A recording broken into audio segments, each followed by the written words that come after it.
Hey everyone, I am back with a now higher res Corey. Say hi, Corey. Hey, how's it going? Yeah, I'm 16-bit now, so moving up in Awesome. the world. So this video is going to be an update for our progress on DaemonClaw, and we're going to jump right into it. What we've been working on most recently is level 4, which is the inside the cave with gargoyle enemies. And since the last update video, we've mostly perfected the overall appearance and behavior of his magic, so I'm just going to cheat to give our hero level 2 of the ice magic, which is the theme for this level. And I'll just show you some of the things you can do. One thing you can do is actually freeze enemies, and the more powerful your magic is, the more you encase them in ice, and they slowly over time break out. And you can obviously kill them while they're frozen with one hit. There's a hanging enemy that's hard to see. I'll walk it back onto the screen. But they're the little flying baby gargoyles. And they also can fall. When they do freeze, you can actually jump on them and use them as a platform. Oh, nice. I didn't realize you could do that with the little ones. Yep. Cool. And then, there's the other cool move, the uppercut that does a cool kind of ice bladey sculpture that disintegrates over time, and you saw that it works as a barrier, so even the flying ones can't get by it. I haven't finished programming their AI yet. They're going to attack it too. So, they won't behave in that weird way. When they get up to it, they'll attack it to try to break it with a few hits as well. And the really cool thing is I made it so that it will deteriorate over time, but if you keep shooting it with the freeze ray, it's actually, or it should, I don't know why it just broke. Oh, I guess I wasn't going fast enough to keep up with its... But yeah, basically the enemies and this thing, if you keep hitting it with that, it's sort of recharging the freeze and even repairing it. So if an enemy is trying to destroy it and you're on the other side hitting it with the ice, you could keep them at bay. Not that you would want to do that. This is a fast action game, but you could do that if you want to goof off. And I think it was good since we made that uppercut. Like now you can do the uppercut move separately from your other stuff. So it does help with the ice barrier, because I was a little worried about that, whether it would feel awkward, but you get used to it pretty quickly, and of course we can craft a little bit of gameplay scenarios once we get into the actual level design of this that make good use of that. So yeah, exactly, and there's all kinds of cool things I could do. One, there will be areas in this game in this level where you do get kind of swarmed by enemies, so being able to temporarily block them on one side and deal with them on the other could be really cool. And the other thing is, if you do that attack, so it's like right inside at the feet of the enemy, it does hurt the enemy as it's coming out. So it's actually good not just as a barrier, but as an attack. And with one hit of your own, it will automatically destroy it, so you can always get rid of them instantaneously when you want to. One other power I realized I haven't shown you yet is while you're up in the air, press down and attack, you'll do a spray of blades made of ice, and that'll be really handy later in the level. We won't reveal why, but I mean, it's useful now, but it'll prove extremely useful later on. Oh, the other thing was, when you're at full power, those frozen enemies up there, they just fall. I didn't program it yet for all edge cases, but if you freeze those hanging enemies that are hiding up there, if you have a low ice power, they'll get stuck up there, and then you can just go there, jump up, or do the uppercut and destroy them while they're still stuck up there.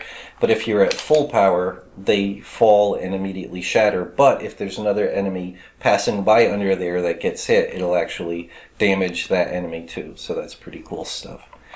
And right now, those the gargoyles that are at the top hanging, we had gotten feedback from our patrons that they were definitely too difficult to see, and they still kind of are. Like, that's a little bit of a work in progress as to how visible we want them to be. They do slightly animate, though, in a small way if you pay attention, but it's hard to notice at the moment. So none of that has really been tweaked too much for this level. It's mostly been about getting the powers functioning and the enemies in there and working. So Yep, step one, conceptually design it, then get it working, and then once it's all working, once you know it's going to work, then you clean everything up, and then after that there's a nice long phase of really refining the exact look and timing of everything to make sure it actually is as fun as possible. So there's one of the hanging enemies. So if you're mindful of it, it's visible, but definitely, like, that's the whole conceptually, that's the whole idea of it, is they're trying to ambush you.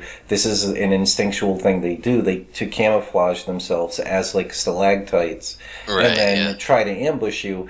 But for gameplay purposes, you have to find that nice balance. Is it at least easy enough to see that people will eventually figure it out, instead of just assuming that they're literally appearing from nowhere or just falling from a supposed hole at the top of the cave that you can't even see.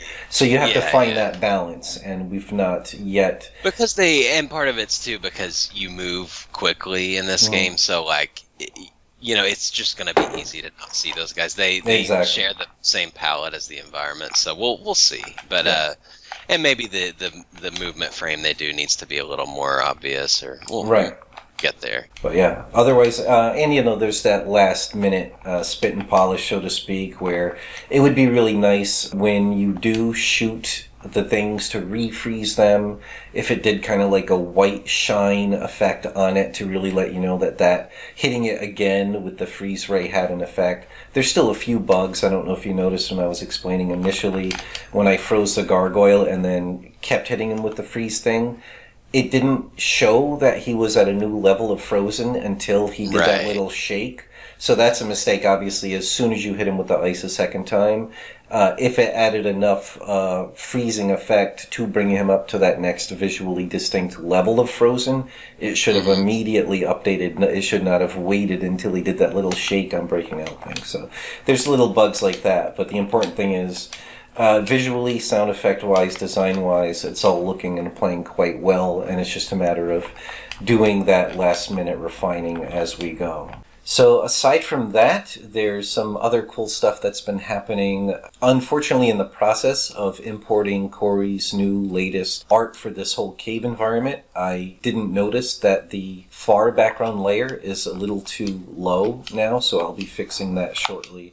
But otherwise, the core graphics for this environment is really looking great. The other really cool thing that happened during that long, very fruitful scrum meeting that Corey and I had to figure out what's left to be done in this game, Corey had the realization that in its current state, the actual pixel resolution of the game, not counting the borders, is really close to widescreen format. So obviously it's a low res, but the aspect ratio, if it were just 320 by 180 instead of the, I think, 280, if we just made it a tiny bit wider on the sides, then we would be able to allow for a true full screen, widescreen mode, so that they don't have to have the border at all if they don't want it. So that's the big thing I've been working on my end over the last few days. I wasn't sure at first just how difficult this was going to be, so I made basically a branch build of the game.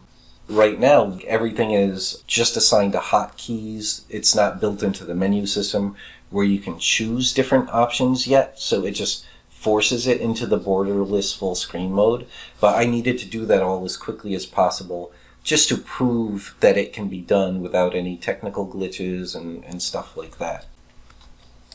Get it to full screen. So I didn't do it yet for this loading screen, that's why it still has a border, but you can see the border is slightly smaller on the sides to make room for, as you could see now, the game is running in full screen, widescreen format. So, and the other really cool thing, I realized that if we're going to do this, the exact same work that needs to get done to make this happen opens the door for several other cool things that we can do. So check this out. So basically behind the scenes, in order to make this work, the game now thinks it's running at a higher resolution, and that allows for certain cool things to be offered as features. So one of them is, right now it's just on a hotkey, it's not in a menu system, but I press the T key for TV mode, and that toggles that on and off, and you can see it gives it scan lines, and it blurs and brightens the actual graphics. And the really cool thing is, eventually in the options screen, you'll actually be able to control those things separately. So I currently have it set to hotkeys.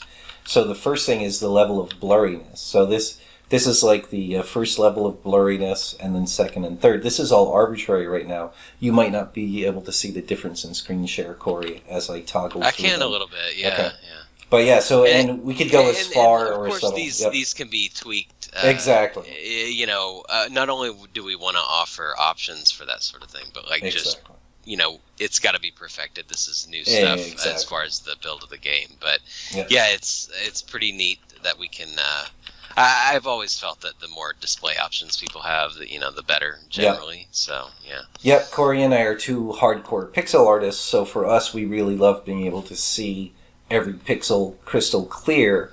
But we certainly can appreciate and understand people that are not pixel artists that grew up actually playing retro games on TVs and seeing the pixel art as it was actually intended back in the day on blurry CRT TVs with scan lines and stuff like that.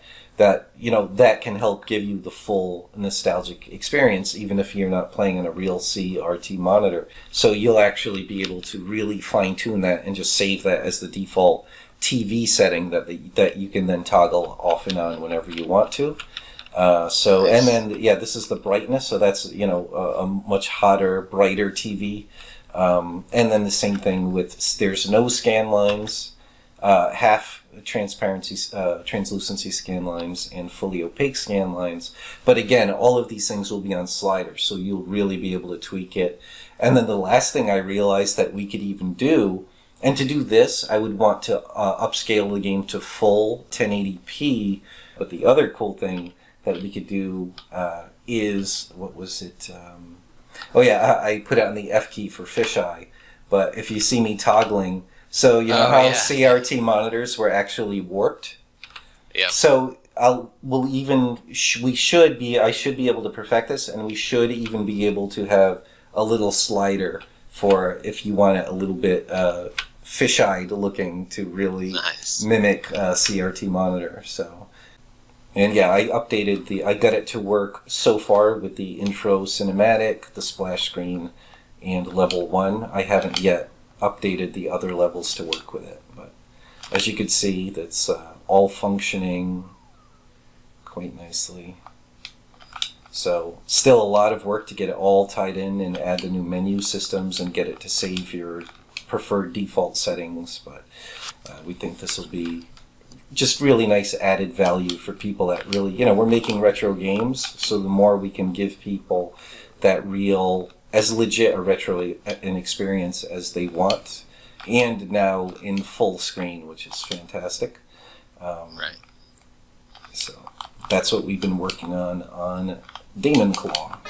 So you may have noticed this was our first update video to kind of separate the two games. Momentum is building for both games, so it makes a lot of sense and it will avoid some confusion as far as like what systems will this game be ready for a day one and stuff like that, because it's different for both games. But the next update video will almost certainly be for Metro Siege, where Alex the programmer had been busy for the last couple of weeks as time got eaten up on a day job project with a deadline, but that is over now. And in the meantime, while he was tied up with that, I've pre-designed and done placeholder graphics for many of the remaining environments for Metro Siege. So in the next video, you'll see at least one of those. And if I can clean it up by then, you'll at least see a mock-up of one of the other environments we've not done yet. So look forward to that in the next update video. So that's it for this one. Thanks very much for watching.